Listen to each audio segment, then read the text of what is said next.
Morning reporter Kurukshetra തത്സമയം കാസർഗോഡ് ലോക്സഭാ മണ്ഡലത്തിൽ നിന്നും പയ്യന്നൂരിൽ നിന്നും തത്സമയം പ്രേക്ഷകർക്കൊപ്പം ചേരുന്നു. എല്ലാ പ്രേക്ഷകർക്കും സ്വാഗതം.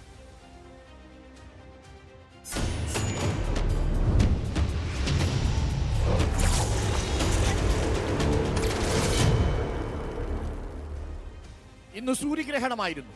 ഇന്ത്യയിൽ നിന്ന് നോക്കിയാൽ സൂര്യഗ്രഹണത്തിന് സാക്ഷ്യം വഹിക്കാൻ കഴിയില്ല. അതിനങ്ങ് വടക്കേ അമേരിക്കയിൽ പോകണം. ഈ തെരഞ്ഞെടുപ്പിൽ ആരാരെ ഗ്രഹണം ചെയ്യും എന്നതാണ് നമ്മൾ ഉറ്റുനോക്കുന്നത്. 400 സീറ്റുമായി പ്രതിപക്ഷത്തെ ഗ്രഹണം ചെയ്ത് തങ്ങൾ തന്നെ അധികാരത്തിലെത്തുമെന്ന് മോദി പറയുമ്പോൾ, മറിച്ച് ന്യായപത്രികയുമായി കോൺഗ്രസ് രംഗത്ത് വരുന്നു. ഇത്തവണ ആ സൂര്യഗ്രഹണം നടക്കില്ല, പകരം ശക്തമായി പ്രതിപക്ഷമുണ്ടാവും ഇന്ത്യയിൽ. ആ പ്രതിപക്ഷം അധികാരത്തിലെത്തും ഇന്ത്യ മുന്നണിയായി. കാസർകോട്ടെ മത്സരത്തിനൊരു പ്രത്യേകതയുണ്ട്. കാസർകോട്ട് ആകെ കഴിഞ്ഞ തവണത്തെ ഒരു ടേം ഒഴിച്ചു നിർത്തിയാൽ 2 തവണ മാത്രമാണ് ഈ മണ്ഡലം ഐക്യജനാധിപത്യ മുന്നണിക്കൊപ്പം പോയത്. AKG മത്സരിച്ച ഒരു മണ്ഡലമാണ്. അതുകൊണ്ട് തന്നെ കമ്മ്യൂണിസ്റ്റുകാർക്കും ഇടത് വോട്ടർമാർക്കും വൈകാരികമായി അടുപ്പമുള്ളൊരു മണ്ഡലമാണ് കാസർഗോഡ്. പക്ഷേ ആ കാസർഗോഡാണ് കഴിഞ്ഞ തവണ ഇടതുപാളയത്തിൽ നിന്നും രാജ്മോഹൻ ഉണ്ണിത്താനോടൊപ്പം സഞ്ചരിച്ചത്. ഇത്തവണ രാജ്മോഹൻ ഉണ്ണിത്താൻ കൊണ്ടുപോയ കാസർഗോഡ് തിരിച്ചു പിടിക്കുമോ ഇടതുപക്ഷം എന്നതാണ് ചോദ്യം. നമ്മൾ നിൽക്കുന്നത് പയ്യന്നൂരിലാണ്. പയ്യന്നൂരിൽ ഇന്ത്യ എന്ന രാജ്യത്തെ സൃഷ്ടിച്ച ഒട്ടേറെ ഐതിഹാസികമായ സമരങ്ങൾക്ക് സാക്ഷ്യം വഹിച്ച മണ്ണിൽ നിന്നുകൊണ്ടാണ് ഇന്ത്യ എന്ന രാജ്യം നിലനിൽക്കുമോ എന്ന വലിയ ചോദ്യത്തിന് മുന്നിൽ ഈ തിരഞ്ഞെടുപ്പിനെ അഭിമുഖീകരിക്കുന്നത് നമ്മൾ. എല്ലാ പ്രേക്ഷകർക്കും ഒരിക്കൽ കൂടി സ്വാഗതം. നമുക്കൊപ്പം അതിഥികളായി LDF-ൽ നിന്നും PP ദിവ്യ ചേരുന്നു. ഒപ്പം UDF-ൽ നിന്നും advocate K Brijesh Kumar, NDA പ്രതിനിധീകരിച്ച് മനുലാൽ മേലത്ത് അല്പസമയത്തിനുള്ളിൽ നമുക്കൊപ്പം ചേരും. ഒപ്പം പയ്യന്നൂരിലെയും കാസർഗോഡെയും വോട്ടർമാരും 3 മുന്നണികളിലെയും പ്രവർത്തകരും നമുക്കൊപ്പം തത്സമയം ചേരുന്നു.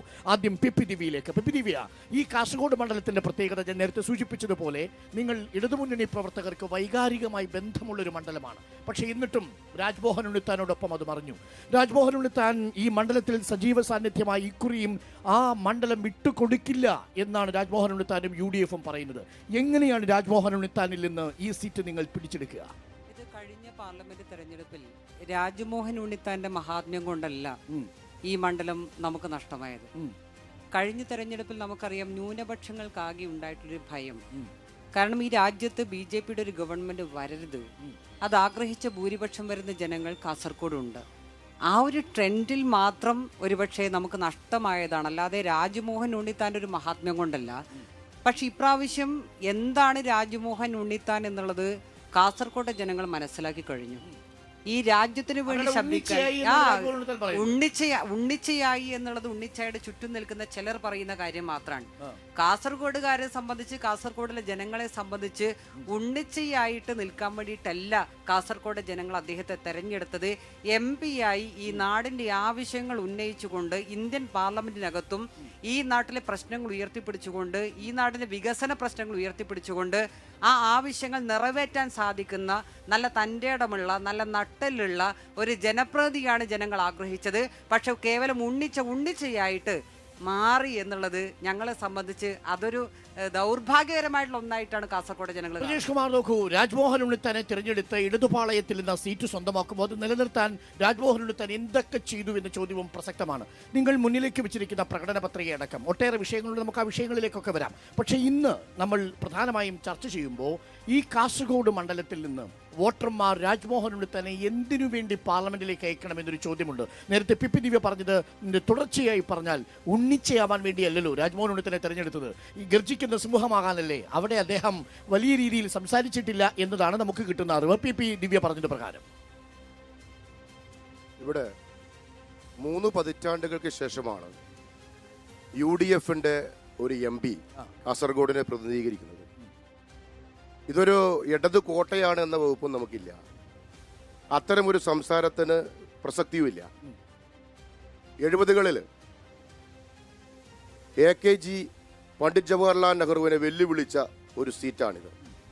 അവിടെയാണ് കടന്നപ്പള്ളി രാമചന്ദ്രൻ എന്ന വളരെ ചെറുപ്പക്കാരനായ 26 വയസ്സ് മാത്രം പ്രായമുണ്ടായിരുന്ന KSU പ്രസിഡന്റ് ഇവിടുത്തെ MP ആയത്. അന്ന് സഖാവ് EK നായനാരെയാണ് പരാജയപ്പെടുത്തിയത്. 2 തവണ കടന്നപ്പള്ളി രാമചന്ദ്രൻ, അതിനുശേഷം രാമറായി ഈ മണ്ഡലത്തെ പ്രതിനിധീകരിച്ചു. രണ്ടാമത് രാമറായി പരാജയപ്പെട്ടത് കേവലം 1500 വോട്ടിനാണ്. പിന്നീട് പലതവണ നമ്മൾ ചെറിയ മാർജിനിലാണ് KC വേണുഗോപാലും 2014 T സിദ്ദിഖ് 6500 വോട്ട് ശിഷ്ടം വോട്ടുകൾക്കാണ് പരാജയപ്പെട്ടത്. ഇത്തവണ നമ്മൾ 40,000-ന് മുകളിൽ ഭൂരിപക്ഷത്തിനാണ് രാജ്മോഹൻ ഉണ്ണിത്താൻ വിജയിച്ചത്. പക്ഷേ രാഹുൽ ഗാന്ധി പ്രധാനമന്ത്രിയാകുമെന്ന് രാജ്യമൊട്ടാകെയുള്ള വലിയ പ്രതീക്ഷ, മൈനോറിറ്റി വോട്ടിന്റെ കൺസോളിഡേഷൻ, ശരത് ലാൽ, കൃപേഷ് തുടങ്ങിയവരുടെ വധമുയർത്തിയ വൈകാരികമായിട്ടുള്ള രാഷ്ട്രീയ അന്തരീക്ഷം, എന്നിട്ടും 40,000 മാത്രമാണ് വലിയ ലീഡ് ഉണ്ടായിരുന്നത്. ഈ ഇടതുപക്ഷത്തിന്റെ കോട്ടയം എന്നറിയപ്പെടുന്ന ചില മണ്ഡലങ്ങളിൽ നമുക്കറിയാം, രാഷ്ട്രീയ കാലാവസ്ഥയും ഇലക്ഷൻ കാലാവസ്ഥയൊക്കെ നമുക്ക് എല്ലാവർക്കും അറിയുന്ന കാര്യമാണ്. അതിനെയൊക്കെ അതിജീവിച്ചുകൊണ്ടാണ് രാജ്മോഹൻ ഉണ്ണിത്താൻ ലോക്സഭയിലെത്തിയത്. 5 വർഷക്കാലം കൊണ്ട് രാജ്മോഹൻ ഉണ്ണിത്താൻ എന്ത് ചെയ്തു എന്ന് ചോദിച്ചാൽ, ഇവർ പറയുന്ന ആ വാദഗതി തന്നെയാണ് നമുക്ക് പറയാനുള്ളത്. എന്താണെന്നറിയോ, ഈ 5 വർഷക്കാലം കൊണ്ട് കാസർഗോഡിന്റെ ഉണ്ണിച്ചയായി മാറാൻ സാധിച്ചു. എങ്ങനെയാണ്? ഇവിടെ സന്തോഷത്തിലും സന്താപത്തിലും അതുപോലെ തന്നെ ആഘോഷങ്ങളിലുമെല്ലാം ഈ നാടിലെ ഒരു MP അവരോടൊപ്പം ഉണ്ടായിരുന്നു. ഈ MP വരുന്നതിന് മുമ്പ് 15 വർഷക്കാലം ഈ കാസർഗോഡിൽ ഒരു MP ഉണ്ടായിരുന്നു. ആ MP എന്ത് നട്ടല്ലാണ് ഇന്ത്യൻ പാർലമെന്റിൽ കാണിച്ചത്? ഏത് നട്ടല്ലാണ് ഈ കാസർഗോഡ് മണ്ഡലത്തിൽ കാണിച്ചത്? ആ 15 വർഷം കൊണ്ട് ഈ മണ്ഡലത്തിൽ എന്ത് നേട്ടമാണ് ഉണ്ടാക്കിയത്? എന്നാൽ ഇത്തവണ 5 വർഷം കഴിയുമ്പോൾ ഉണ്ണിത്താൻ നെഞ്ചു വിരിച്ചുകൊണ്ട് പറയുന്നു, 697 കോടി രൂപയുടെ വികസന പ്രവർത്തനങ്ങൾ ഈ മണ്ഡലത്തിൽ ഉണ്ടാക്കിയെടുക്കാൻ സാധിച്ചിട്ടുണ്ട്. അല്ല, കൃത്യമായ കണക്കുകൾ വെച്ച് പറയാം. ഓരോന്നിലും മനുലാലിനെ കൊണ്ട് പരിചയപ്പെടുത്തി. മനുലാൽ നോക്കൂ, അപ്പം രണ്ടുപേർക്കും പറയാൻ കാരണങ്ങളുണ്ട്. ഇടതിന്റെ കോട്ടയിൽ കഴിഞ്ഞ തവണ ഒരു മാറ്റമുണ്ടായി, അത് പ്രത്യേക സാഹചര്യത്തിലായിരുന്നു. ആ സാഹചര്യം മാറി എന്ന് പി ദിവ്യ പറയുന്നു. 697 കോടിയുടെ വികസന പദ്ധതികളാണ് രാജ്മോഹൻ ഉണ്ണിത്താന്റെ കരുത്തെന്ന് പ്രജീഷ് പറയുന്നു. മനുലാൽ, നിങ്ങൾക്ക് എന്താണ് കരുത്ത്? ഇന്ന് ചോദിക്കുന്നുണ്ട് പ്രധാനമന്ത്രിയോട്, ഈ രാജ്യത്തെ രക്ഷിക്കാൻ എങ്ങനെയാണ് വോട്ട് രേഖപ്പെടുത്തേണ്ടത്? മൈനോറിറ്റി, ഇവിടെ ഒരു മൈനോറിറ്റി വോട്ടുണ്ട്, ഇടത് വോട്ടുണ്ട്, ഇതൊക്കെ നിങ്ങളുടെ പാളയത്തിൽ എങ്ങനെ എത്തുമെന്നുള്ളതാണ് ചോദ്യം. മഞ്ചേശ്വരം ഒഴിച്ചു നിർത്തിയാൽ ഇവിടെ നേരത്തെ സൂചിപ്പിച്ച പോലെ നമ്മുടെ ഈ കാസർഗോഡ് പാർലമെന്റ് മണ്ഡലത്തിന് നമ്മുടെ രാജ്യം കഴിഞ്ഞ 10 വർഷമായിട്ട് നമ്മുടെ രാജ്യത്തുണ്ടായിട്ടുള്ള വികസനം, ആ വികസനത്തിൻ്റെ പൂർണ്ണമായ അർത്ഥത്തിൽ ആ വികസനം നമ്മുടെ കാസർഗോഡ് പാർലമെന്റ് മണ്ഡലത്തിൽ എത്തിയിട്ടില്ല. അതോടൊപ്പം തന്നെ ഈ കാസർഗോഡ് പാർലമെന്റ് മണ്ഡലത്തിന് ഈ മണ്ഡലത്തിൻ്റെതായ ഒട്ടനവധി പ്രശ്നങ്ങളുണ്ട്. ആ പ്രശ്നങ്ങൾക്കൊരു പരിഹാരമുണ്ടാകാൻ വേണ്ടിയിട്ട് അതിൽ പ്രധാനപ്പെട്ട പ്രശ്നം എന്ന് പറയുന്നത് ഈ കാസർഗോഡ് പാർലമെന്റ് മണ്ഡലം നേരിടുന്ന ആരോഗ്യ മേഖലയിലെ പ്രശ്നം തന്നെയാണ്. ഒരു മെഡിക്കൽ കോളേജ് പോലും ഇല്ലാത്ത ഈ കാസർഗോഡ് പാർലമെന്റ് മണ്ഡലത്തിൽ ഇന്നും അസുഖം വന്നു കഴിഞ്ഞാൽ കർണാടകയിലെ മംഗലാപുരത്തെയൊക്കെ ആശ്രയിക്കേണ്ടി വരുന്ന ഒരു സാഹചര്യം, അതേപോലെ തന്നെ ഉന്നത വിദ്യാഭ്യാസത്തിന് പറയത്തക്ക കോളേജുകൾ, സ്ഥാപനങ്ങളില്ലാത്ത ഈ കാസർഗോഡ് പാർലമെന്റ് മണ്ഡലത്തിൽ ഇന്നും നമ്മൾ രാവിലെയുള്ള ട്രെയിനിൽ കയറാൻ വേണ്ടി നമ്മുടെ പയ്യന്നൂരായാലും അതേപോലെ കാഞ്ഞങ്ങാടായാലും കാസർഗോഡായാലും റെയിൽവേ സ്റ്റേഷനിലും ബസ് സ്റ്റാൻഡിലൊക്കെ പോകുന്ന സമയത്ത് ആയിരക്കണക്കിന് വിദ്യാർത്ഥികൾ ഉന്നത വിദ്യാഭ്യാസത്തിന് വേണ്ടി കർണാടകയിലെ മംഗലാപുരത്തെയും പുത്തൂരിനെയും ഒക്കെ ആശ്രയിക്കുന്ന ഒരു സാഹചര്യം ഈ കാസർഗോഡ് പാർലമെന്റ് മണ്ഡലത്തിൽ. മനുലാൽ, 10 വർഷം മോദി ഭരിച്ച കേരളത്തെ കുറിച്ചാണ് ഈ പറയുന്നത്. ഇന്ത്യ അടക്കം 10 വർഷം നരേന്ദ്രമോദി ഭരിച്ച ഈ രാജ്യത്ത് ഈ പാർലമെന്റ് മണ്ഡലത്തിന് അർഹതപ്പെട്ട കാര്യങ്ങൾ, റെയിൽവേ വികസനമില്ല, റെയിൽവേ വികസനമൊക്കെ ഈ രാജ്യത്ത് നടന്നിരിക്കുന്ന റെയിൽവേ മേഖലയിലേക്കുള്ള വികസനം സ്വാഭാവികമായിട്ടും കാസർഗോഡും എത്തിയിട്ടുണ്ട്. പക്ഷെ ഒരു MP എന്നുള്ള രീതിയിൽ ആ MPയുടെ സ്വാധീനം ഉപയോഗിച്ചുകൊണ്ട് ഈ ജില്ലയിലേക്ക് എത്തിക്കേണ്ട ചില കാര്യങ്ങൾ എത്തിക്കാൻ സാധിച്ചിട്ടില്ല എന്നുള്ളതാണ് ഈ തെരഞ്ഞെടുപ്പിൽ പ്രധാനമായിട്ടും ചർച്ച ചെയ്യപ്പെടുന്ന വിഷയം. അത് കേരളം ഭരിച്ചവരായാലും ഈ കാസർഗോഡ് പാർലമെന്റ് മണ്ഡലത്തെ പ്രതിനിധീകരിക്കുന്നവരായാലും ഈ ജില്ലയിലെ സാധാരണക്കാരായിട്ടുള്ള ജനങ്ങളുടെ പ്രശ്നങ്ങൾ അഡ്രസ്സ് ചെയ്യാൻ വേണ്ടി തയ്യാറായിട്ടില്ല. അതിനൊരു മാറ്റം ഈ കാസർഗോഡ് ജില്ലയിലെ ജനങ്ങൾ ആഗ്രഹിക്കുന്നു, കാസർഗോഡ് പാർലമെന്റ് മണ്ഡലത്തിലെ ജനങ്ങൾ ആഗ്രഹിക്കുന്നു. അതിന് ആ മാറ്റത്തിന് വേണ്ടിയുള്ളതായിരിക്കും ഈ തെരഞ്ഞെടുപ്പിൽ NDAക്ക് കിട്ടുന്ന ഓരോ വോട്ടും. ഓക്കെ, പി ദിവ്യ, വികസനമാണ് ചർച്ച ചെയ്യുന്നതെങ്കിൽ 697 കോടി രൂപയുടെ വികസനത്തിന്റെ വലിയൊരു രേഖാചിത്രമാണ് രാജ്മോഹൻ ഉണ്ണിത്താൻ മുന്നിലോട്ട് വെക്കുന്നത്. എങ്ങനെ പ്രതിരോധിക്കും? എനിക്ക് തോന്നുന്നത് ഈ 697 കോടി എന്ന് പറയുന്നത് ബ്രിജേഷ് അല്പസമയം മുമ്പ് സ്വപ്നം കണ്ടു വന്നതാണ്. ആണോ? 697 കോടിയിൽ അല്ല, ഞാൻ ഒരു കാര്യം ഉറക്കത്തിൽ വന്നതാണ്. ഞാൻ ഈ പറയാൻ കാരണം അല്ല ബ്രിജേഷേ, ഞാനിത് പറയാൻ കാരണം ഇത് പയ്യന്നൂർ മണ്ഡലത്തിലെ ഏതാണ്ട് എല്ലാ ഭാഗത്തെയും ജനങ്ങളാണ്. അതിൽ കോൺഗ്രസ്സുകാരുണ്ട്, CPM-കാരുണ്ട്, BJP-കാരുണ്ട്, സകല പാർട്ടിക്കാർ ഇവിടെയുണ്ട്. ഈ പയ്യന്നൂർ മണ്ഡലത്തിലെങ്കിലും ഒരു 1 കോടി രൂപ ഈ പറയുന്ന MP 5 വർഷക്കാലം കൊണ്ട് നൽകിയിട്ടുണ്ടോ? ഇന്ത്യയിൽ ആകമാനം നടപ്പിലാക്കുന്ന ചില പദ്ധതികൾ ഈ കാസർഗോഡ് മണ്ഡലത്തിൽ ചിലയിടത്ത് നടപ്പിലാക്കുമ്പോൾ അത് MP-യുടെ അക്കൗണ്ടിൽ ചേർക്കേണ്ടതില്ല. ഇവിടെ ഇടതുപക്ഷത്തിന്റെ MP-യായ P. കരുണാകരേട്ടൻ ഉണ്ടായിരുന്ന സമയത്ത് അനുവദിക്കപ്പെട്ട പല പദ്ധതികളും പിന്നീട് സ്വന്തം പോസ്റ്റർ അടിച്ച് എട്ടുകാലി മമ്മൂഞ്ഞിനെ പോലെ ഇതിന്റെ എല്ലാം ആള് ഞാനാണ് ആണ് എന്ന് പറഞ്ഞ് 697 കോടി അവതരിപ്പിക്കേണ്ട. ഒരു കാര്യം കൂടി പറയാം, നിങ്ങളുടെ എം പിയെ പോലെയല്ല ഞങ്ങളുടെ എം പി ഉണ്ടായിരുന്നത്. 3000 കോടി രൂപയാണ് സെൻട്രൽ യൂണിവേഴ്സിറ്റിക്ക് വേണ്ടി അദ്ദേഹം എം പി ആയിരിക്കുമ്പോ ഈ കാസർഗോഡ് മണ്ഡലത്തിൽ കൊണ്ടുവന്നത്. 3000 കോടി രൂപ കാസർഗോഡ് പറയട്ടെ.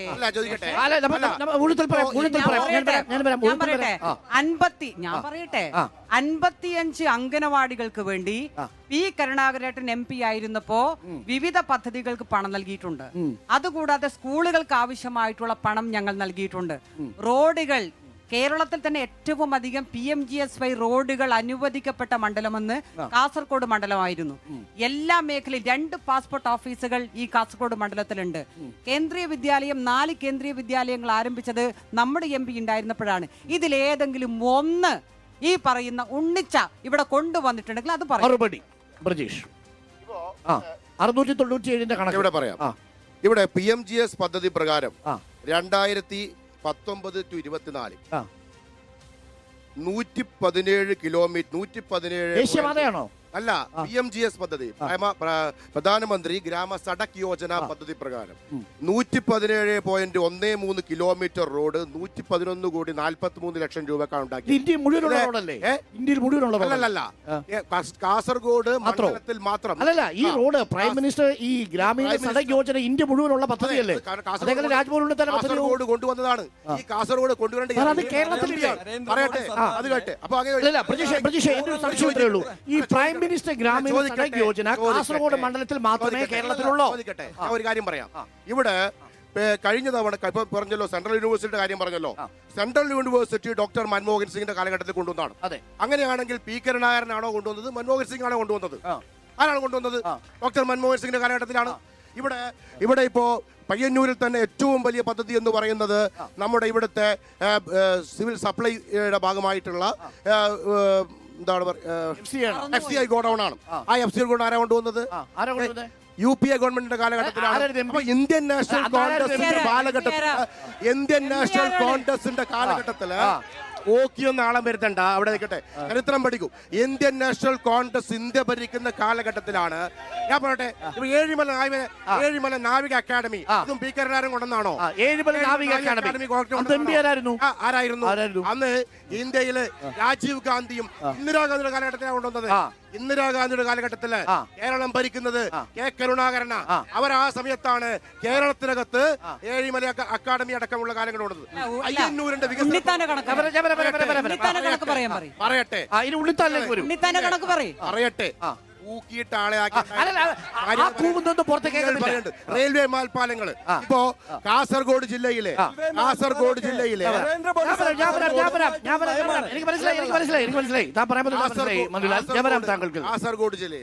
കാസർഗോഡ് ലോകസഭാ മണ്ഡലത്തിലെ അമൃത് ഭാരത് പദ്ധതി പ്രകാരം റെയിൽവേ രണ്ട് പദ്ധതികളാണ്. നരേന്ദ്രമോദി സർക്കാരിന്റെ പൊതു നിലപാടാണ്. ഈ രാജ്യത്തിന്റെ എല്ലാ റെയിൽവേ സ്റ്റേഷനിലും വന്ന വികസനം, ആ വികസനം നമ്മുടെ കാസർഗോഡ് പാർലമെന്റ് മണ്ഡലത്തിലും വന്നു.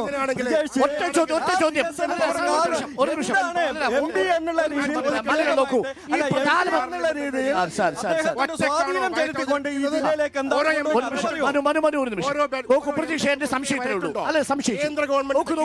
പ്രധാനമന്ത്രിയുടെ റോഡ്, പ്രധാനമന്ത്രിയുടെ റെയിൽവേ സ്റ്റേഷൻ ഇതല്ലാതെ കാസർഗോഡിന് വേണ്ടി ഉദാഹരണത്തിന് ഒരു മെഡിക്കൽ കോളേജ്, കാസർഗോഡിന് വേണ്ടി ഒരു ഉന്നത വിദ്യാഭ്യാസ സ്ഥാപനം, ഏതെങ്കിലും ഒന്ന് സാധ്യമായോ? 90 കോടി രൂപ അനുവദിക്കപ്പെട്ട ആയുഷ് യോഗ നാച്ചുറോപ്പതി ഇനാനൂർ കരിന്തളം പഞ്ചായത്തിനകത്ത് ആരംഭിച്ചു. 90 കോടി രൂപ അനുവദിച്ചു കേന്ദ്ര ഗവൺമെന്റ്. പിന്നീട് 16 സ്കൂളുകൾക്ക് ബസ് അനുവദിച്ചു എം പി. അദ്ദേഹത്തിന്റെ 16 സ്കൂളുകൾക്ക് ബസ്. 16 സ്കൂളുകൾക്ക് ബസ്. 16 സ്കൂളുകൾക്ക് ബസ്. എന്താണെന്നറിയോ, ഈ കരിന്തളം യോഗ ആൻഡ് നാച്ചുറൽ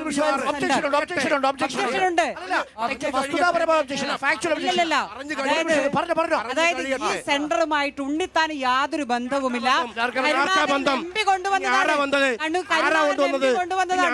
അതാണ് 90 കോടി കാര്യം പറയൂ.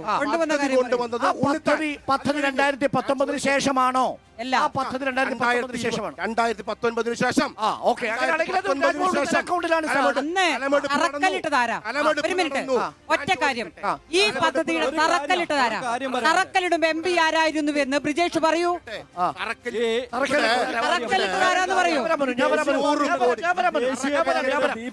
ഇടുമ്പോ 1 രൂപ പോലും അനുവദിക്കപ്പെട്ടിട്ടില്ല. 90 കോടി രൂപയാണ് ഒരു ആരോഗ്യമന്ത്രി, കേന്ദ്ര ആരോഗ്യമന്ത്രി വന്ന് തറക്കല്ലിടുമ്പോ 1 രൂപ അനുവദിക്കപ്പെട്ടിട്ടില്ല എന്ന് എന്ത് വസ്തുത കണ്ടോണ്ടിരിക്കുന്ന കൺഫ്യൂസ്ഡ് ആവരുത്. അതായത് കരിന്തളത്തെ ഈ പ്രോജക്ട് തറക്കല്ലിട്ടത് ഏത് MP-യുടെ കാലത്താണ്? തറക്കല്ലിട്ടത് കഴിഞ്ഞ MP ആണ്. അത് പറഞ്ഞാൽ മതി. 90 കോടി അതാണ് പറഞ്ഞത്. അത് അനുവദിക്കപ്പെട്ടത് ഈ ഗവൺമെന്റ്, ഈ ഭരണത്താണ്. 2019 ശേഷമാണ് അതിന് പൈസ 90 കോടി രൂപ അനുവദിക്കുന്നതിന് മുമ്പ് തറക്കല്ലിടുക സാധ്യമാണോ? 90 കോടി രൂപ അനുവദിക്കപ്പെട്ടത് ഈ ഗവൺമെന്റ്, ഈ 90 MP-യുടെ കാലഘട്ടത്തിലാണ്.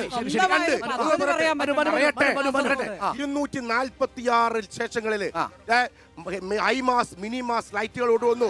പറയട്ടെ, പിന്നെ 63 ആളുകൾക്ക് ഇലക്ട്രിക് വീൽ ചെയറുകൾ കൊടുത്തു. അതുപോലെ തന്നെ മുച്ചക്ര വാഹനങ്ങൾ കൊടുക്കുന്നു. ഇതെല്ലാം MP ലാറ്റ് ഫണ്ട് നേടുന്നതാണ്. പിന്നെ 17 കോടി രൂപയുടെ 17 കോടി രൂപയാണ് MP ഫണ്ട് കഴിപ്പിച്ചത്. നമുക്കറിയാം കോവിഡ് കാലത്ത് ഫണ്ട് കൊടുത്തില്ല. പിന്നീട് ഈ MP ഈ പറഞ്ഞില്ലേ ഭയങ്കര വികസന നായകനാണ് P. കരുണാകരൻ. ഒന്നും ചെയ്യാതെ പോയ 2.5 കോടി പിടിച്ചത്. 19 കോടി രൂപ ഈ MP 19 കോടി രൂപ അതിന് 19-24 വരെ MP ലാറ്റ് ഫണ്ടായി അനുവദിക്കപ്പെട്ടത്. അങ്ങനെ വികസനത്തിന്റെ കാര്യം പറഞ്ഞാൽ എണ്ണിയും പറയാനില്ല. ഈ ദേശീയപാത ഉണ്ടല്ലോ, ഈ ദേശീയപാതയുടെ DPR ഉണ്ടാക്കുന്ന സമയത്ത് മിണ്ടാതിരുന്നിട്ട് ആവശ്യവും ജനങ്ങൾ പോകുന്ന സമയത്ത് MP പറയുന്ന BJP നേതാക്കന്മാരെ കാണൂ എന്ന് പറയുന്ന ഗതികേടാണ് ഈ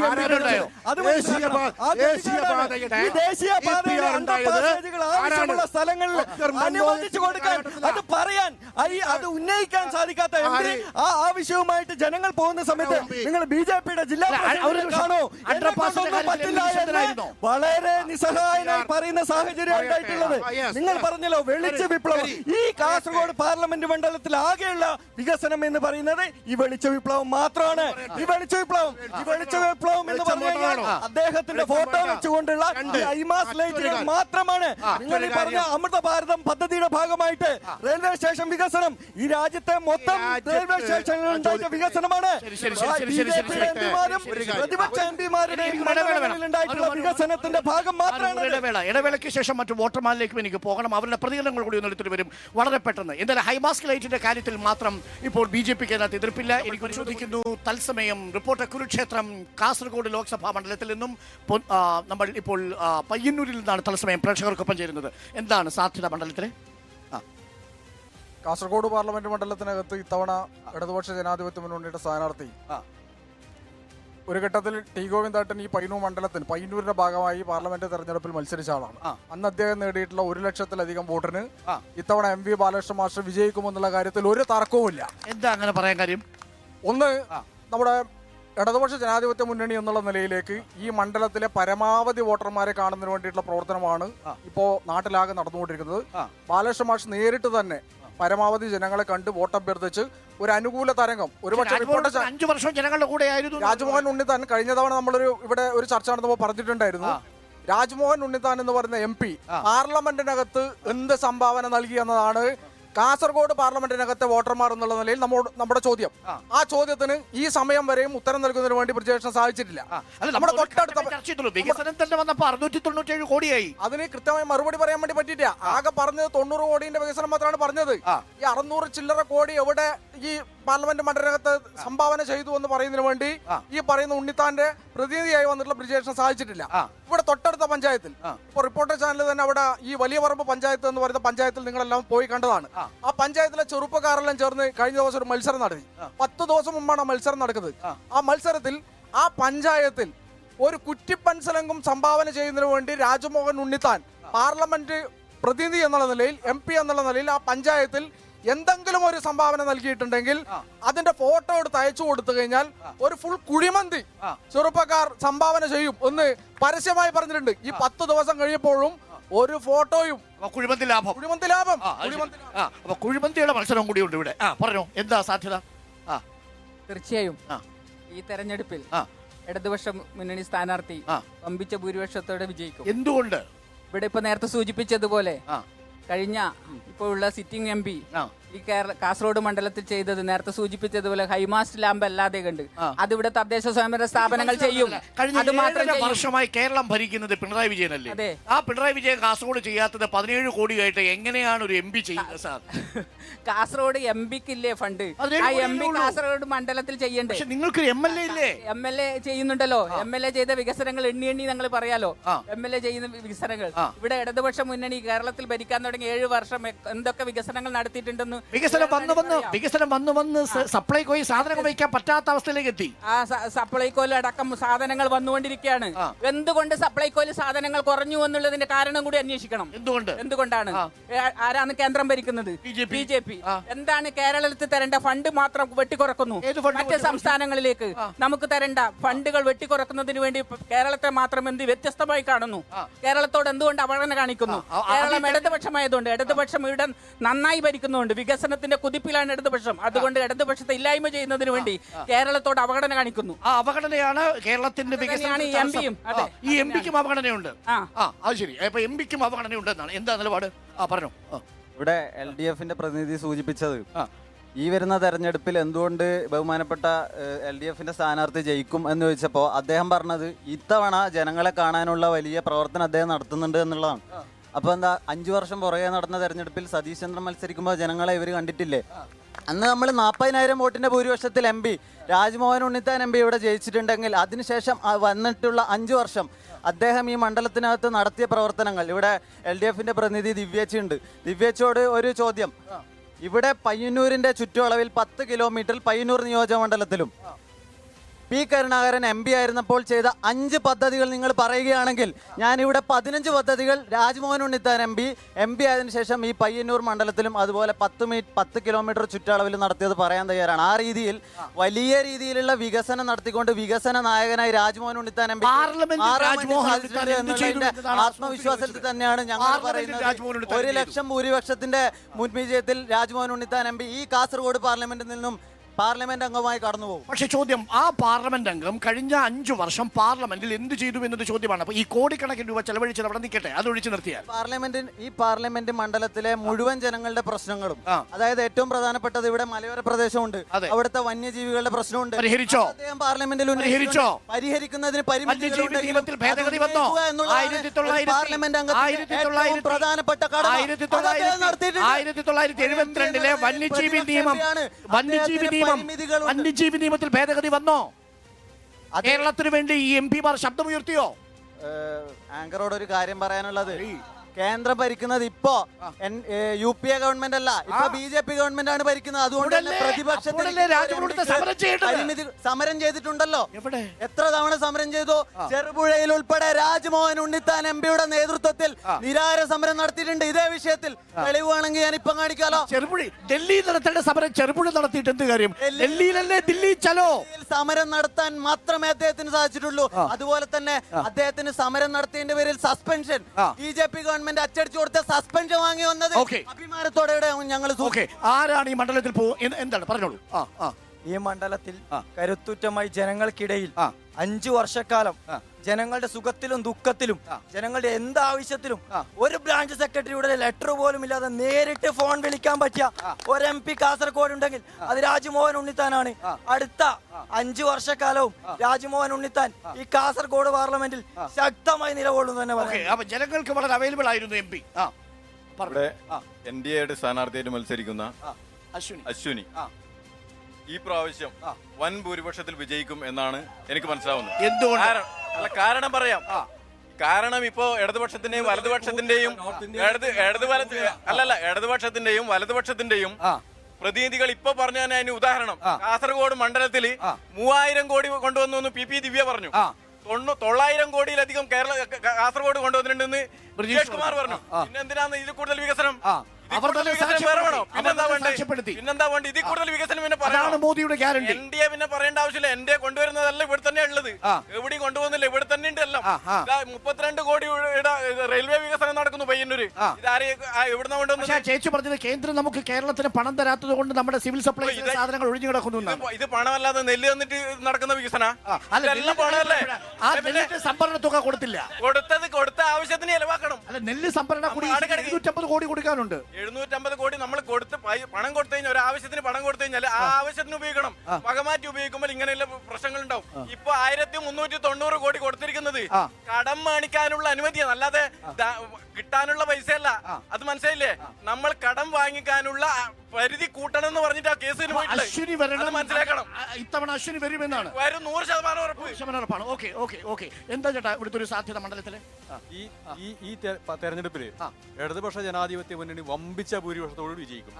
എന്തുകൊണ്ട് എന്ന് ചോദിച്ചാൽ ഈ ഇപ്പോൾ നിലവിലുള്ള എം പി ഈ എം പിയെ കാണണമെങ്കിൽ ഇലക്ട്രിക് പോസ്റ്റിന്റെ മേലെ നോക്കണം, ഹൈമാസ് ലൈറ്റിന്റെ അടുക്ക നോക്കണം. മറ്റെവിടെയും എം പിയെ കാണാനില്ല. എം പിയെ കാണുന്നു എന്ന് പറയുന്നത് വെറും അവിടെയും കാണാനില്ലായിരുന്നു എന്നാണ് നാട്ടുകാർ പറയുന്നത്. അല്ലല്ല, പി കരുണാകരൻ എം പി ഈ നാട്ടിൽ നിറഞ്ഞു നിന്ന എം പി ആണ്. എല്ലാ സ്ഥലത്തും എത്തുകയും എല്ലാ കാര്യങ്ങളും ഇടപെടുകയും വമ്പിച്ച വികസന പ്രവർത്തനങ്ങൾ നടത്തുകയും ചെയ്ത സാധ്യതക്കനുസരിച്ച് ഇല്ലില്ല. ഉണ്ണിച്ച എന്ന് പറയുന്നത് മറ്റാരെങ്കിലും ചെയ്തതിന്റെ ഉത്തരവാദിത്തം ഞാനാണെന്ന് ഏറ്റെടുക്കുക. വന്ദേ ഭാരത് ട്രെയിൻ വന്നാലും റെയിൽവേ സ്റ്റേഷനിൽ എന്തെങ്കിലും വന്നാലും എല്ലാം ഞാനാണെന്ന് മറ്റുള്ളവരുടെ പ്രവർത്തനം കൊണ്ട് നേടിയതെല്ലാം. ഇത് ഹൈവേ എന്ന് പറയുന്നത് ഉപേക്ഷിക്കപ്പെട്ട പദ്ധതിയാണ്. ഇടതുപക്ഷ ജനാധിപത്യ മുന്നണി വന്നതുകൊണ്ട് മാത്രം നടപ്പിലായതാണ് കേരളത്തിലെ ഹൈവേ. മുഴുവൻ ഉപേക്ഷിക്കപ്പെട്ട പദ്ധതിയായിരുന്നു. അതിനൊക്കെ കാരണം ഇവിടെയുള്ള ജനപ്രതിനിധിയായ എം പി ഒരു വസ്തു ചെയ്തില്ലെങ്കിലും കേരള സംസ്ഥാനത്തിന്റെയും മുൻ എം പിമാരുടെയും ഇടപെടൽ കൊണ്ട് മാത്രം. അതുകൊണ്ട് ഇടതുമുന്നണിക്ക് അനുകൂലമായ തരംഗമുണ്ട്. ഇടതുമുന്നണി മാത്രമേ ജയിക്കൂടാ. ഇടതുമുന്നണി മാത്രമേ ജയിക്കൂ. എന്താണ് ചേട്ടാ ഒരു വളരെ പെട്ടെന്ന് രണ്ട് കോൺഗ്രസിന്റെയും ബി ജെ പിന്റെയും രണ്ടാളോടും പറയാനുണ്ട്. ബി ജെ പിന്റെ പ്രതിനിധി ഇവിടെ പറഞ്ഞു 2 പാസ്പോർട്ട് ഓഫീസ് ഇവിടെ ഉണ്ടെന്ന്. ഓരോ വർഷവും പുതുക്കുന്ന പാസ്പോർട്ടിന്റെ എണ്ണം എത്രയാന്നുള്ളത് ബി ജെ പിന്റെ പ്രതിനിധിക്ക് അറിയാം. ഈ പോകുന്ന പണങ്ങളൊക്കെ കേന്ദ്രത്തിലേക്കല്ലേ പോകുന്നത്. ഇതിൽ നിന്ന് എന്തെങ്കിലും ഒരു നയാ പൈസ ഇതുവരെ ഈ കേരളത്തിന്റെ വികസന പ്രവർത്തനത്തിന് വേണ്ടിയിട്ട് ഈ പാസ്പോർട്ട് റിന്യൂ ചെയ്യുന്ന വകുപ്പിലും അതുപോലെ ഏകദേശം ഒരു 10-20 വർഷം മുമ്പേ എമിഗ്രേഷൻ വകുപ്പിൽ നിന്ന് തന്നെ ഒരുപാട് പൈസ കേന്ദ്ര സർക്കാരിന് കിട്ടിയിട്ടുണ്ട്. ഈ പണത്തിന്റെ ഏതെങ്കിലും ഒരു ശതമാനം ഈ കേരളത്തിലേക്ക് എത്തിക്കാൻ വേണ്ടിയിട്ട് ഈ കേന്ദ്രം ഭരിക്കുന്ന ബി ജെ പിക്ക് സാധിച്ചിട്ടുണ്ടോ? രണ്ടാമത് ബ്രിജേഷ് ഷോട്ടിനോടാണ് ചോദ്യം. ഈ തൊട്ടടുത്ത് നിൽക്കുന്നതാണ് കണ്ണൂർ എയർപോർട്ട്. ഈ കണ്ണൂർ എയർപോർട്ടിന്റെ ശോചനാവസ്ഥ പരിഹരിക്കാൻ വേണ്ടിയിട്ട് അക്ഷരം ഈ രാജ്മോഹൻ ഉണ്ണിത്താൻ ഈ പാർലമെന്റിൽ ഉന്നയിച്ചിട്ടുണ്ട്. ഹൈമാസ് ലൈറ്റിന്റെ കാര്യമാണ് പറയുന്നത്. ഹൈമാസ് ബൾബ് മാത്രമേ കൊടുക്കുന്നുള്ളൂ. അതിന്റെ ലൈറ്റിന്റെ പൈസ കംപ്ലീറ്റ് കൊടുക്കുന്നത് ഇവിടെയുള്ള തദ്ദേശ സ്വയംഭരണ സ്ഥാപനങ്ങളാണ്. അത് മനസ്സിലാക്കണം. ഇവിടെ ഒരുപാട് പഞ്ചായത്ത് പ്രസിഡന്റുമാരും മുനിസിപ്പാലിറ്റി കൗൺസിലർമാരും ചെയ്യുന്ന വർക്കിന്റെ 1% പോലും ഈ എം പി എന്ന നിലയിൽ ചെയ്യുന്നില്ല. ബ്രജേഷ് ഷാട്ടിന് പറയാൻ പറ്റുന്നില്ല. ഒരു പഞ്ചായത്ത് മെമ്പർ വന്നിട്ട് ഗ്രാമസഭയിൽ പറയുന്നത് പോലെയാണ് ബ്രജേഷ് ഷാട്ടർ ഇവിടെ വന്നിട്ട് എം പി ചെയ്ത പ്രവർത്തനം ഇന്നതൊക്കെയാണെന്ന് പറയുന്നത്. അപ്പൊ രണ്ടുപേരും കൃത്യമായിട്ടുള്ള ഉത്തരം ഈ പയ്യന്നൂരെ ജനങ്ങളോട് പറയണമെന്ന് വിനീതമായിട്ട് നമ്മൾ ഈ വിഷയങ്ങൾക്കൊപ്പം ദേശീയ രാഷ്ട്രീയ വിഷയങ്ങൾ കൂടി ചർച്ച ചെയ്താൽ, പ്രജീഷ് കുമാർ നോക്കൂ, നിങ്ങളുടെ ഈ പ്രകടന പത്രികയിൽ ദേശീയ പൗരത്വ നിയമ ഭേദഗതിയുമായി ബന്ധപ്പെട്ട പരാമർശമില്ലാത്തത് കാസർഗോഡ് മണ്ഡലത്തിലെ ന്യൂനപക്ഷ വിഭാഗങ്ങളിൽപ്പെട്ട വോട്ടർമാരെ ദുഃഖിപ്പിക്കുന്നുണ്ടാവില്ലേ? ഒരിക്കലില്ല. CAA 2018 ഇന്ത്യൻ പാർലമെന്റില് ആഭ്യന്തരമന്ത്രി അമിത്ഷാ അവതരിപ്പിക്കുമ്പോൾ ആ ബില്ല് ഇൻജക്ട് ചെയ്യുന്ന സമയത്ത് ആദ്യമായി അതിനെ എതിർത്തുകൊണ്ട് അത് അൺകോൺസ്റ്റിറ്റ്യൂഷണൽ ആണ്, ഇത് നിലനിൽക്കില്ല, ഇത് ആർട്ടിക്കിൾ 6, ആർട്ടിക്കിൾ 11, ആർട്ടിക്കിൾ 14 ഇതിനെല്ലാം വിരുദ്ധമായതാണ്, ഇത് ഇത്തരം ഭരണഘടനാ അനുച്ഛേദങ്ങൾക്ക് ഉല്ലംഘനം ചെയ്യുന്നതാണ്, അതുകൊണ്ട് ഇത് നിലനിൽക്കാത്തതാണ്, ഇത് ഇന്ത്യയിൽ നടപ്പിലാക്കാൻ പറ്റില്ല എന്ന് പറയുകയും അതിനുശേഷം ഇന്ത്യൻ പാർലമെന്റിൽ അതിനെതിരെ ശക്തമായ പ്രതിഷേധം നിൽക്കുകയും 6 MPമാർ സസ്പെൻഷൻ വാങ്ങുകയും ചെയ്തത് കേരളത്തില് കോൺഗ്രസ് MPമാരാണ്, അല്ലാതെ എന്നിട്ട് 5 വർഷം കഴിയുമ്പോ നിങ്ങൾ പ്രകടന പത്രികയിൽ പൗരനെതിരെ വാക്ക് വരാത്തതാണ് സാർ.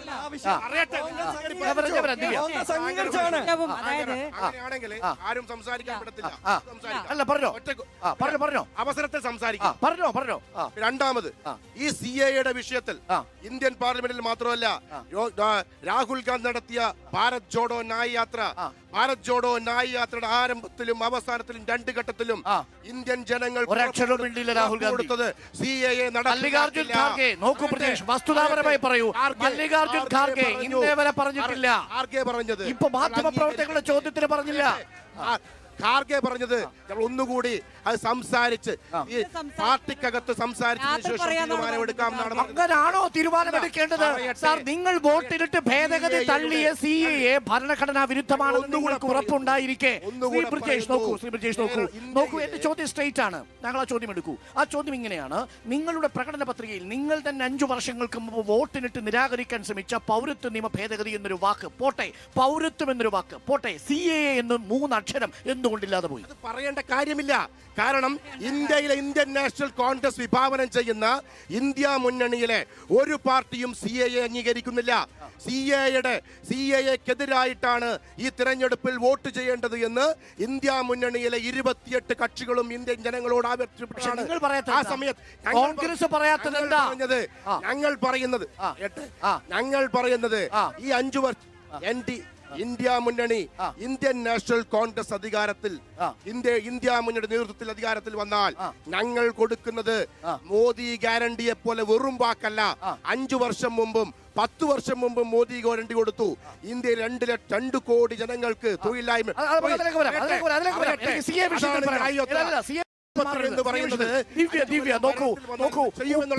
ഉപ്പുണ്ടോ എന്ന് അന്വേഷിക്കണമെന്നാണ് പ്രതീക്ഷ ചോദിക്കുന്നത്. ഇത് കോൺഗ്രസിന്റെ അടിസ്ഥാനമായിട്ടുള്ള ആശയമാണ്. CAA വിരുദ്ധമാണ് കോൺഗ്രസിന്റെ നിലപാട്. അത് പിന്നീട് എഴുതി വെച്ച് ഇങ്ങനെ പറഞ്ഞ് പ്രചരിപ്പിക്കണം എന്നതാണ് ചോദ്യം. കോൺഗ്രസ് ഇപ്പോഴും ചെയ്യുന്നത് നാളെ BJPയിലേക്ക് പോവേണ്ടവരാണല്ലോ. അപ്പൊ BJP മുന്നോട്ട് വെച്ചിട്ടുള്ള നയത്തോടൊപ്പം ചേർന്ന് നിൽക്കല്ലാതെ മറ്റൊരു വഴിയും ഈ പറയുന്ന ബ്രിജേഷിന്റെ പാർട്ടിക്കില്ല. ഞാൻ പറയട്ടെ ബ്രിജേഷെ, എന്തിനാ അസ്വസ്ഥത? എന്തിനു പറയുന്നു? നമ്മളെവിടെയും പോണ്ട. ഖാർഗെയോട് ചോദ്യം ചോദിച്ചപ്പോ രാത്രി പറയാന്ന് പറഞ്ഞ് മറുപടി പറഞ്ഞ് ഉറങ്ങാൻ പോയിട്ട് ഇതുവരെ നേരം പുലർന്നില്ലല്ലോ നിങ്ങളുടെ പ്രസിഡന്റിന്. 3ാമത്തെ കാര്യം, ഈ മണ്ഡലത്തിലെ ഉണ്ണിച്ച എന്ന് വിളിക്കുന്ന ഈ കാസർഗോഡ് മണ്ഡലത്തിലെ ന്യൂനപക്ഷ വിഭാഗങ്ങളെ വഞ്ചിച്ചു കൊണ്ടിരിക്കുന്ന ഈ പറയുന്ന സ്ഥാനാർത്ഥിയോട് ഒരു മാധ്യമ പ്രവർത്തകൻ ചോദിച്ചപ്പോ ആ മാധ്യമ പ്രവർത്തകനെ വർഗീയവാദി എന്ന് വിളിച്ചത് UDFന്റെ ഇവിടുത്തെ സ്ഥാനാർത്ഥിയാ. അതാ നിങ്ങളുടെ നിലപാട്. അത് കൃത്യമായ രീതിയിൽ കഴിഞ്ഞ ദിവസത്തെ ചർച്ചയിൽ പറഞ്ഞിട്ടുണ്ടായി. എന്താണ് കാരണം? CAAയുടെ കാരണം ചോദിച്ചപ്പോ രാജ്മോഹൻ ഉണ്ണിത്താൻ പറഞ്ഞ മറുപടി ദേശീയ തലത്തിലുള്ള തീരുമാനം ദേശീയ നേതാക്കൾ ഇപ്പോൾ പറയും എന്ന് പറഞ്ഞപ്പോ വീണ്ടും ചോദിച്ചു എന്നുള്ളതാണ് പറയുന്നത്. ഞങ്ങൾ നേരിട്ട് കാണാത്ത വിഷയമാണ്. അത് കൈരളി TV ചാനലുകാരോട് ചോദിച്ചു എന്ന് പറയുന്നു. ഞങ്ങൾ അറിയില്ല. 2, അത് അങ്ങനെ ചോദിച്ചിരുന്നെങ്കിൽ അത് തെറ്റാണെന്ന് ഞങ്ങൾ ഇവിടെ പാർട്ടി തീരുമാനം എടുത്തു കഴിഞ്ഞു.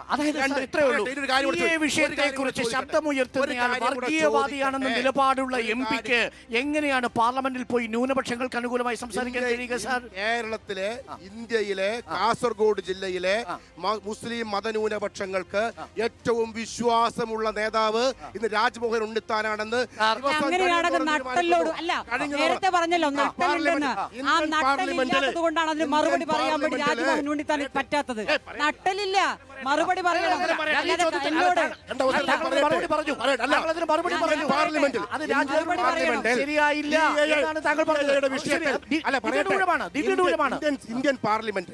ഇന്ത്യൻ പാർലമെന്റിൽ CAAയുടെ ചർച്ച വന്നപ്പോ അനങ്ങാണ്ട് മിണ്ടാതിരുന്ന് എഴുന്നേറ്റ് പോയ ആരിഫാണോ ഇവിടെ ഇടതുപക്ഷത്തില്? 80 വോട്ടിൽ ആരിഫ്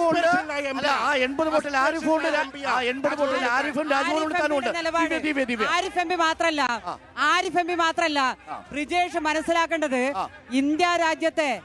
ഈ രാജ്യത്തെ എല്ലാ വിഭാഗം ജനങ്ങൾക്കും അറിയാം ഇവിടുത്തെ ഇടതുപക്ഷത്തിന്റെ നിലപാട്. ഞാൻ പറയട്ടെ പൊട്ടത്തരം വിളിച്ച് പറയല്ല. ആരിഫ് മാത്രമേ വോട്ട് ചെയ്യാൻ വേണ്ടിട്ട്. ആരിഫ് വോട്ട് ചെയ്യാൻ മാത്രമല്ല, ആ പാർലമെന്റിലെ വരുന്നില്ലല്ലോ. എവിടുന്നാ വരുന്നത്? ഇന്ത്യൻ പാർലമെന്റിൽ നിങ്ങൾ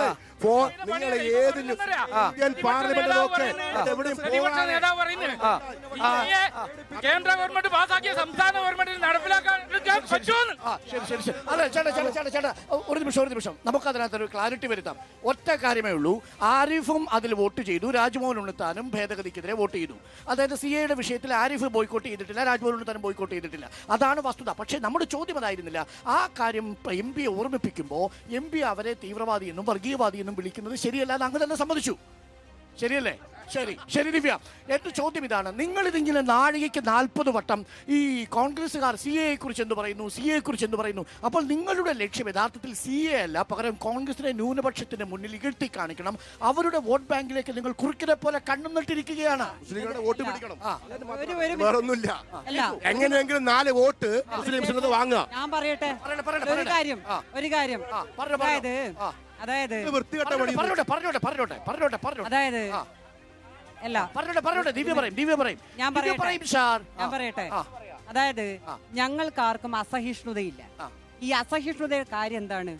ഉള്ള കാര്യം ഞങ്ങൾ പറയുന്നോണ്ടാണ്. ഒന്ന്, ന്യൂനപക്ഷങ്ങൾക്ക് മുമ്പിൽ ഏതെങ്കിലും തരത്തിൽ കപടമായ മുഖം വെച്ച് വോട്ട് ചോദിച്ച് ആ വോട്ട് ബാഗ് കണ്ട് എന്തെങ്കിലും വാഗ്ദാനങ്ങൾ കൊടുത്ത ശീലം ഇടതുപക്ഷ ജനാധിപത്യ മുന്നണിക്കില്ല. ന്യൂനപക്ഷങ്ങൾക്കറിയാം ആരാണ് ഞങ്ങളുടെ കൂടെ ഉള്ളതെന്ന്. ഗുജറാത്ത് കലാപത്തിൽ ഒറ്റപ്പെട്ടു പോയിട്ടുള്ള ഇസ്ലാം മത വിശ്വാസികൾ ഓടി വന്നത് ഇടതുപക്ഷ ജനാധിപത്യ മുന്നണി ഭരിക്കുന്ന ഈ കേരളത്തിലാണ്, നമ്മുടെ സുരക്ഷയിലാണ്. ഈ രാജ്യത്താകമാനം പലയിടത്തും വർഗീയ കലാപം ഉണ്ടായപ്പോ മുസഫർ നഗറിൽ ഉൾപ്പെടെ വീട് വെച്ചു കൊടുക്കാൻ വേണ്ടി ഈ പറയുന്ന പാർട്ടിയുടെ നേതാക്കന്മാരെല്ലാം ഉണ്ടായത് ഇടതുപക്ഷ ജനാധിപത്യ മുന്നണിയാണ്. അവിടെ പോയി വീടെടുത്തു കൊടുത്ത് സുരക്ഷിതമായ ഭവനം നൽകിയത് ഇസ്ലാം മത വിശ്വാസികൾ. അത് മാത്രല്ല ഇസ്ലാം മത വിശ്വാസികൾ മാത്രല്ല, ക്രൈസ്തവ ന്യൂനപക്ഷ വിഭാഗങ്ങൾ ഉൾപ്പെടെ ഈ രാജ്യത്ത് വേട്ടയാടപ്പെടുമ്പോ അവരുടെ കൂടെ നിന്നിട്ടുള്ളത് ഒരേയൊരു പാർട്ടി മാത്രമാണ്, ഇടതുപക്ഷ ജനാധിപത്യ മുന്നണി തന്നെയാണ്. പക്ഷെ അരുൺ ഒരു കാര്യം പറയട്ടെ, ഇപ്പൊ രാഹുൽ ഗാന്ധി പറഞ്ഞു, ഇപ്പൊ യാത്ര നടത്തിയല്ലോ, ആ യാത്രയിൽ പോലും രാഹുൽ ഗാന്ധി എടുത്ത നിലപാട് എന്താണ്? എവിടെയാണ് ന്യൂനപക്ഷങ്ങൾക്കൊപ്പം നിന്നുകൊണ്ട് രാഹുൽ ഗാന്ധി നടത്തിയിട്ടുള്ള ഒരു പ്രസംഗത്തിന്റെ വീഡിയോ നിങ്ങൾക്ക് കാണിച്ചു തരാൻ വേണ്ടി സാധിക്കുമോ?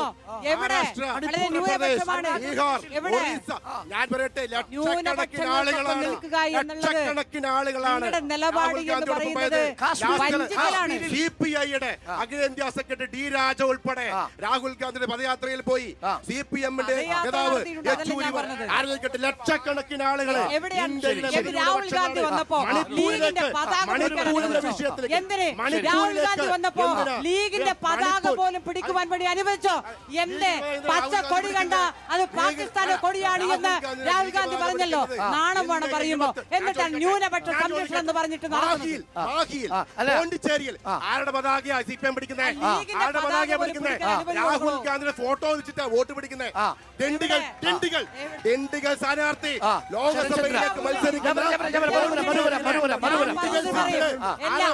ന്യൂനപക്ഷങ്ങൾക്കൊപ്പമാണെങ്കിൽ ലീഗിന്റെ കൊടിയെ എന്തിനാണ് കോൺഗ്രസ് ഭയക്കുന്നത്? ആ ചോദ്യത്തിന് ഉത്തരം ഒന്ന് താങ്കൾ ശ്രമിക്കുന്നു. ഒരു നിമിഷം എനിക്ക്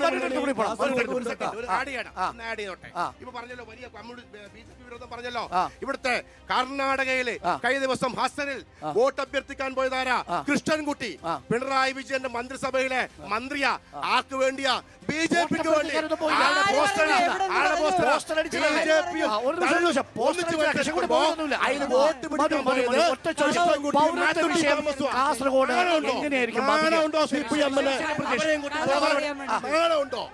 ശരി വരാൻ ദിവ്യ. നോക്കൂ മനു, പൗരത്വ വിഷയം നിങ്ങളെ എങ്ങനെ ബാധിക്കും? CAAയുടെ വിഷയം കേരളത്തിലെ മുസ്ലിം സമുദായത്തിന്റെ ഇടയിൽ പറഞ്ഞ് പേടിപ്പിച്ച് കേരളത്തിലെ മുസ്ലിം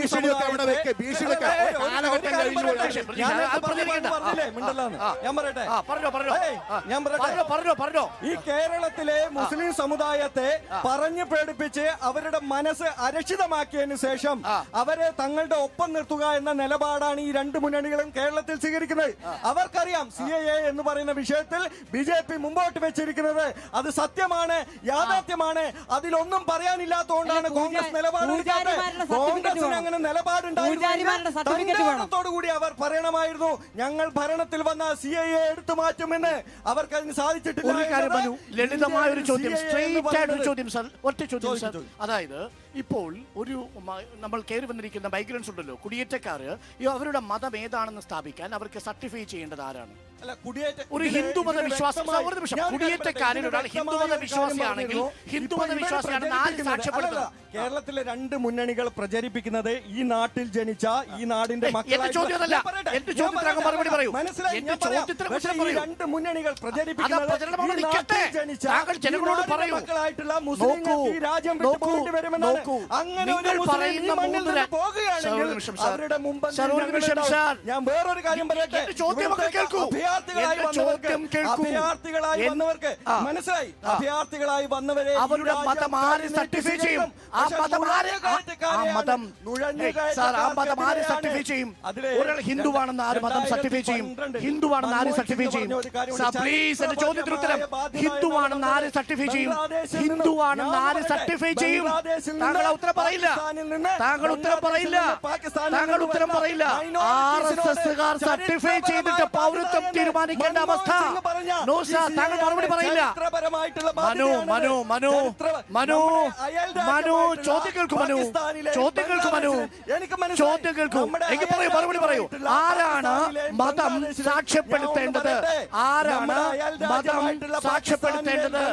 ആരാണ് മതം സാക്ഷ്യപ്പെടുത്തേണ്ടത്? വന്നിട്ടുള്ളവരുടെ അവരോട് ചരിത്രപരമായ ബാധ്യത എന്ന് മനുവിന്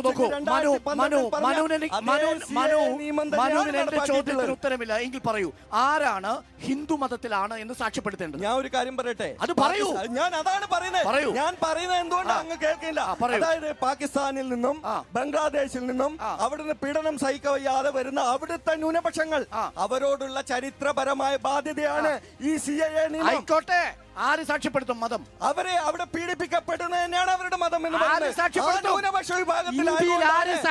ന്യൂനപക്ഷ വിഭാഗത്തിലായതുകൊണ്ടാണ് അവർക്ക് അഭയാർത്ഥികളായി വരേണ്ടി വരുന്നത്. അവർ അഭയാർത്ഥികളായി ഈ രാജ്യത്തേക്ക് വരേണ്ടി വരുന്നത്. ഒരു ചോദ്യം കൂടി. ശരി, ബംഗ്ലാദേശിൽ നിന്ന് അഭയാർത്ഥിയായിട്ട് വന്ന തസ്ലിമ നസ്രീൻ മതപരമായി പീഡിപ്പിക്കപ്പെട്ട വനിതയാണല്ലോ. ആ തസ്ലിമ എന്ന് പറഞ്ഞോ? കേൾക്കൂ,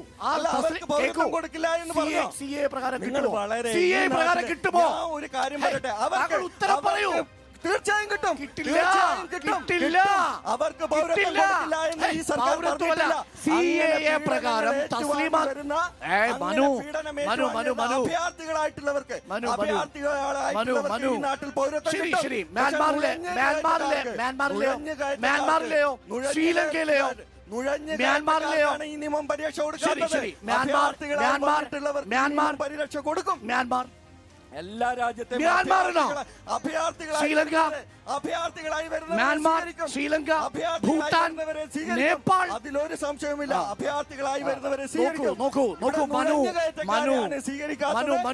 ആ ചോദ്യങ്ങളൊക്കെ തെരഞ്ഞെടുപ്പിൽ വോട്ടാകുമോ എന്നതായിരുന്നു. എന്താണ് കാസർഗോഡ് സാധ്യത? കാസർഗോഡിന്റെ സാധ്യത എന്തായാലും ഇടതുപക്ഷത്തിലാണ്. പക്ഷെ ശ്രീ വിജേഷ് ഒരു കാര്യം പറഞ്ഞു, ഗുരുതരമായ ആരോപണം. എന്താണ്? ഇടതുപക്ഷത്തിന്റെ ആൾക്കാർ കർണാടകത്തിൽ BJPക്ക് വേണ്ടി വോട്ട് അഭ്യർത്ഥിക്കാൻ തെളിവ് നൽകണം. 2, BJPയുടെ ശ്രീ മനു പറഞ്ഞു, ഒരാൾക്ക് പോലും പൗരത്വത്തിന്റെ പേരിൽ ഇന്ത്യ വിട്ടു പോകേണ്ടി വരില്ല. അപ്പോ നിങ്ങൾ അങ്ങനെയാണെങ്കിൽ, ന്യൂനപക്ഷത്തിന്റെ കൂടെ നിൽക്കുന്നതാണെങ്കിൽ, നിങ്ങൾ ബീഫ് നിരോധിച്ചിട്ട് അതൊന്ന് എടുത്തു കളയാണ്ട് പറ്റുമോ? ഓക്കെ, ശരി. മറുപടി. ഇനി എന്താണ് മണ്ഡലത്തിലെ സാധ്യത? മണ്ഡലത്തിലെ സാധ്യതയെ പറ്റി ഇപ്പോഴൊന്നും പറയാൻ എനിക്ക് സാധ്യമല്ല. നല്ല മത്സരം നടക്കുന്നുണ്ട്. 2 മുന്നണികൾ തമ്മിൽ വ്യക്തമായ നല്ല ഫൈറ്റാണ് നടക്കുന്നത് എന്നാണ് മനസ്സിലാക്കാൻ പറ്റുന്നത്. 3ാമത്തെ മുന്നണിയുടെ ചാൻസ് അത്രയുണ്ടെന്ന് തോന്നുന്നില്ല. ഓക്കെ, എന്താണ് മണ്ഡലത്തിലെ രാഷ്ട്രീയ സാധ്യത ചേച്ചി?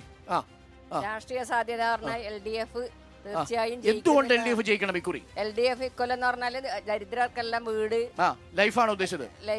ലൈഫായാലും പ്രധാനമന്ത്രിയുടെ 72,000 കൂടെ ഉണ്ട്. അല്ല, നമ്മളെ മുഖ്യമന്ത്രിയുടെ ധനസഹായ ഫണ്ടിൽ നിന്നും എല്ലാറ്റിനും എടുത്തിട്ട് ലൈഫ് എല്ലാവർക്കും പൂർണ്ണമായിട്ട് കൊടുത്തീർക്കാൻ പറ്റിയിട്ടില്ല. എല്ലാ വീടുകളും ഇപ്പം പൂർത്തിയായിരിക്കും. ഓക്കെ, അപ്പൊ എന്താണ് ഇവിടുത്തെ ഒരു നിലപാട്? പറഞ്ഞോട്ടെ, ആരും ഇവിടെ സംസാരിക്കണമെന്ന് പറഞ്ഞു. ചേട്ടാ പറഞ്ഞു. പൗരത്വ ഭേദഗതിയെ സംബന്ധിച്ചിട്ടുള്ള വിശദമായ ചർച്ചകൾക്ക് വിധേയമാക്കിയിട്ടുണ്ട്. അതെ. മത തീവ്രവാദം കൊണ്ട് ഒരു നേതാവിനെ നഷ്ടപ്പെട്ടതാണ് ഇന്ത്യൻ നാഷണൽ കോൺഗ്രസ്. ഇന്ത്യയിലെ ജനവിഭാഗങ്ങൾക്ക് ഒരു പ്രധാനമന്ത്രിയെ നഷ്ടപ്പെട്ടു. എന്നിട്ട് പോലും അനുഭവം വെച്ചുകൊണ്ട് ഈ പൗരത്വ ഭേദഗതി ബില്ലിന് എതിരായിട്ട് മത തീവ്രവാദികള് സമരമുണ്ടാക്കുമ്പോൾ അതിനെ അനുകൂലിച്ചുകൊണ്ട് ഇന്ത്യൻ നാഷണൽ കോൺഗ്രസിന്റെ പതാകയും CPM-ന്റെ പതാകയും SFIന്റെ പതാകയും DYFIന്റെ പതാകയും ഒരുമിച്ച് കെട്ടിക്കൊണ്ട് സമരം ചെയ്തവരാണ്. എന്ത് മതേതരത്വമാണ് ഇവർ ഇതുകൊണ്ട് മുന്നോട്ട് വയ്ക്കുന്നത്? അല്ല, ഈ രാജ്യത്തെ സംബന്ധിക്കുന്ന വിഷയങ്ങൾ ഏറെയോട് ചർച്ച ചെയ്തു. ഈ രാജ്യത്തെ സംബന്ധിക്കുന്ന വിഷയങ്ങളിൽ ഒന്നാണ് തൊഴിലില്ലായ്മ എന്നാണ് ഞാൻ കരുതപ്പെടുന്നത്. അപ്പോൾ എനിക്ക് ചോദിക്കാനുള്ളത് LDFന്റെയും NDAയുടെയും പ്രതിനിധിയോടെ എനിക്ക് ചോദിക്കാനുള്ളത്, LDF പ്രതിനിധി ചോദിക്കാനുള്ളത്, അവിടെ സെക്രട്ടേറിയറ്റ് പഠിക്കൽ ഒരു കൂട്ടം യുവാക്കൾ അവിടെ സമരം ചെയ്യുകയാണ്. ഞാൻ പറയാൻ ഉദ്ദേശിക്കുക 530/2019 കോൺസ്റ്റബിൾ പോലീസ് ഓഫീസർ റാങ്ക് ലിസ്റ്റെ പറ്റിയാണ് ഞാൻ ചോദിക്കുന്നത് ഞാനടുത്ത്. അപ്പോൾ CPOനെ കുറിച്ച് നമുക്ക് എല്ലാവർക്കും അറിയാം. 7 ബറ്റാലിയനായിട്ടാണ് തിരിച്ചിരിക്കുന്നത്. KP 1, 2, 3, 4, 5 എന്തുകൊണ്ട് അപ്പോയിന്റ്മെന്റ് നടത്തുന്നില്ല? KP 4 ബറ്റാലിയനിലെ കാര്യം ഞാൻ പറയാം. കാസർഗോഡ് ബറ്റാലിയനിലെ കാര്യം ഞാൻ പറയാണ്. ഇതുവരെ 5 വർഷത്തെ ഇതുവരെ വിളിച്ചിട്ടുള്ളത് 461 ഫ്രഷ് വേക്കൻസികളാണ്. എന്തുകൊണ്ട് അപ്പോയിന്റ്മെന്റ് നടത്തുന്നില്ല? കേന്ദ്രത്തിലുള്ള ചോദ്യം എന്താണ് സാർ നിങ്ങളുടെ മോദിക്ക് ഗ്യാരണ്ടി? പ്രതിവർഷം 2 കോടി തൊഴിലവസരം കൂടി കൊടുക്കുമെന്ന് പറഞ്ഞിട്ടാണ് നിങ്ങൾ അധികാരത്തിലേറിയത്. ഇപ്പൊ എവിടെ ജോലി, എവിടെ 2 കോടി? പറഞ്ഞോളൂ. എന്താ മണ്ഡലത്തിൽ രാജ്യത്തിന്റെ ഭാവി സംബന്ധിച്ച് ഏറ്റവും പ്രധാനപ്പെട്ട പ്രശ്നം ഈ മണ്ഡലത്തെ ജനങ്ങൾ ഉന്നയിക്കുന്നുണ്ട്. മതനിരപേക്ഷത പ്രാണൻ പോലെ ഹൃദയത്തോട് ചേർത്ത് പിടിക്കുന്ന ജനങ്ങൾ എവിടെയുള്ളത്? എന്താണ് കോൺഗ്രസ് ഉയർത്തിപ്പിടിക്കുന്ന നിലപാട്? CI വിഷയത്തിൽ, രാമക്ഷേത്രത്തിന്റെ പ്രശ്നത്തിൽ ശക്തമായ നിലപാട് സ്വീകരിക്കാൻ സത്യസന്ധമായ എന്താണ് മണ്ഡലത്തിലുള്ള നിലപാട്? പെട്ടെന്ന് പറഞ്ഞോ. മണ്ഡലത്തിൽ LDF തന്നെ ജയിക്കും. ഓക്കെ, നമുക്ക് ഓരോ മിനിറ്റ് മാത്രമേ ഉള്ളൂ. ചുരുക്കി എന്തുകൊണ്ട് അശ്വിനി ജയിക്കണം? ചുരുക്കി 1 മിനിറ്റിനുള്ളിൽ.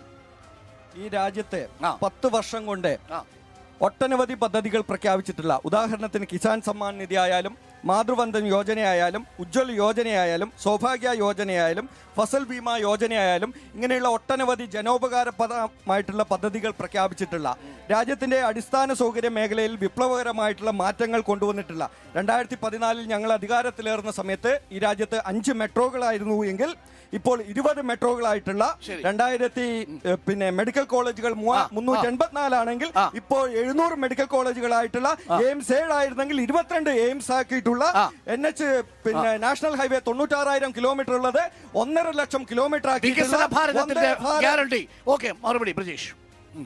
ഇന്ത്യയിലെ ഒരു മതേതരത്വ ജനാധിപത്യ പ്രസ്ഥാനം അധികാരത്തിലേറേണ്ടത് ഈ കാലഘട്ടത്തിന്റെ ആവശ്യമാണ്. കാരണം ഇന്ത്യ കണ്ട ഏറ്റവും വലിയ വർഗീയ വിഘടനവാദം ആണ് ഇന്ന് ഇന്ത്യയിൽ നടന്നുകൊണ്ടിരിക്കുന്നത്. മണിപ്പൂർ ഉൾപ്പെടെയുള്ള സംസ്ഥാനങ്ങളിൽ വർഗീയ കലാപങ്ങൾ, വംശീയ കലാപങ്ങൾ നടന്നിട്ട് മാസങ്ങളായിട്ടും അത് നിർത്തൽ ചെയ്യുവാനോ അതിനെതിരെ 1 ഇഞ്ച് പോലും മൂവ് ചെയ്യാൻ ഇന്ത്യയിലെ ഭരിക്കുന്ന NDA ഗവൺമെന്റ് സാധിച്ചിട്ടില്ല. ഇന്ത്യയിൽ അങ്ങോളം ഇങ്ങോളം ഇതുപോലെ വർഗീയ കലാപങ്ങൾ സ്പോൺസർ ചെയ്യുന്നതാണ് ഇന്ത്യ ഭരിക്കുന്ന ഗവൺമെന്റ്. രണ്ടാമതൊന്നുകൂടെ, ഇന്ത്യ ഭരിക്കുന്ന ഗവൺമെന്റിനെതിരെയുള്ള വികാരം. അതോടൊപ്പം തന്നെ 5 വർഷം 7 വർഷമായി കേരളം ഭരിക്കുന്നു. കേരളത്തിലെ പട്ടിണി, തൊഴിലില്ലായ്മ 14 മാസമായിട്ട് ക്ഷേമനിധി കൊടുക്കുന്നില്ല. 14 മാസമായിട്ട് ക്ഷേമനിധിയില്ല. 7 മാസമായിട്ട് പെൻഷനില്ല. ഇന്നിവിടെ ആയിരക്കണക്കിന് തൊഴിലില്ലായ്മ വർദ്ധിച്ചു വരുന്നു.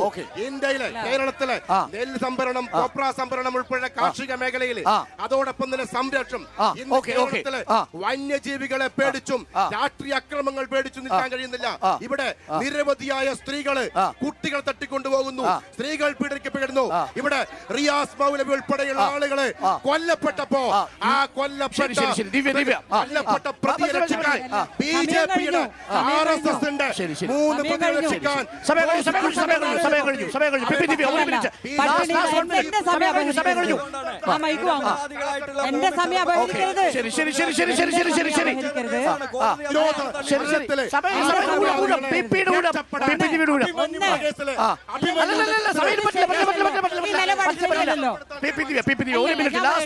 പട്ടിണിയുടെ കാര്യം അദ്ദേഹം ഉദ്ദേശിച്ചത് ഉമ്മൻചാണ്ടി ഭരിക്കുന്ന കാലത്ത് ഓർമ്മയിൽ പറഞ്ഞു പോയതാണ്, ക്ഷമിക്കണം. രണ്ടാമത്തെ കാര്യം, കേരളത്തിലെ 20 പാർലമെന്റ് നിയോജക മണ്ഡലത്തിൽ ആദ്യത്തെ തെരഞ്ഞെടുപ്പ് ഫലം വരുമ്പോ കാസർഗോഡ് മണ്ഡലത്തിൽ ഇടതുപക്ഷ സ്ഥാനാർത്ഥി MV ബാലകൃഷ്ണൻ മാഷ് ജയിച്ചിരിക്കും. ഇന്ത്യയിലെ കോൺഗ്രസ് ഭരിക്കുന്ന സംസ്ഥാനത്തിനല്ല BJP ഭരിക്കുന്ന സംസ്ഥാനത്തിലല്ല, രാജ്യത്തെ കേന്ദ്ര സർക്കാർ 24 അവാർഡുകൾ ഈ സംസ്ഥാനത്തിന് വേണ്ടിയിട്ടാണ് നൽകിയത്. കേരളത്തിൽ മുഖ്യമന്ത്രി പിണറായി വിജയൻ ഭരിക്കുന്ന ഗവൺമെന്റിനാണ് നൽകിയിരിക്കുന്നത്. അതും ഈ രാജ്യത്ത് ഈ സംസ്ഥാനത്ത് നടത്തിയിട്ടുള്ള നമ്മുടെ വികസനവുമായി ബന്ധപ്പെട്ടും ജനങ്ങൾക്ക് നൽകിയിട്ടുള്ള ക്ഷേമവുമായി ബന്ധപ്പെട്ടാണ്. അവസാനത്തെ ഒരു കാര്യം ഒറ്റ കാര്യമേ ഉള്ളൂ. ഈ തെരഞ്ഞെടുപ്പിൽ വോട്ട് ചെയ്യാൻ വേണ്ടി പോകുന്ന ഓരോ മനുഷ്യരും ഓർക്കേണ്ട ഒരു ഒറ്റ വാചകമേ ഉള്ളൂ. അത് ഇന്ത്യയുടെ റിസർവ് ബാങ്കിന്റെ മുൻ ഗവർണറായിട്ടുള്ള രഘുറാം രാജൻ പറഞ്ഞിട്ടുണ്ട്. ഇതാ എന്റെ ഇന്ത്യ, ഇതാ എന്റെ രാജ്യം കൊരങ്ങന്റെ കയ്യിലെ പൂമാല പോലെ ആയിരിക്കുന്നു. ആ പൂമാല തിരിച്ചിങ്ങോട്ട് വാങ്ങണമെന്ന് ഈ രാജ്യത്തെ ജനങ്ങളോട് ഞങ്ങൾ അഭ്യർത്ഥിക്കുകയാണ്. ഓക്കെ, അപ്പോൾ കാസർഗോഡ് മണ്ഡലത്തിന്റെ ഫലം ആർക്ക് അനുകൂലമാകുമെന്നറിയാൻ നമ്മൾ എന്തായാലും നെഞ്ചിടിപ്പോടുകൂടി തന്നെ ജൂൺ 4-ാം തീയതി വരെ കാത്തിരിക്കേണ്ടി വരും. സപ്തഭാഷാ സംഗമ ഭൂമിയാണ്. എല്ലാ മനുഷ്യരും ഒരുമിച്ച് ജീവിക്കുന്ന മനോഹരമായ നാടാണ്. അവർക്ക് രാഷ്ട്രീയ പ്രബുദ്ധതയുണ്ട്. അവർക്കറിയാം ആർക്ക് വോട്ട് രേഖപ്പെടുത്തണമെന്ന്. നമ്മൾ കാസർഗോഡ് നിന്നും ഇനി നാളെ കുരുക്ഷേത്രം പ്രേക്ഷകർക്കൊപ്പം ചേരുന്നത് രാഷ്ട്രീയം തിളച്ചുമറിയുന്ന കണ്ണൂരിൽ നിന്നായിരിക്കും.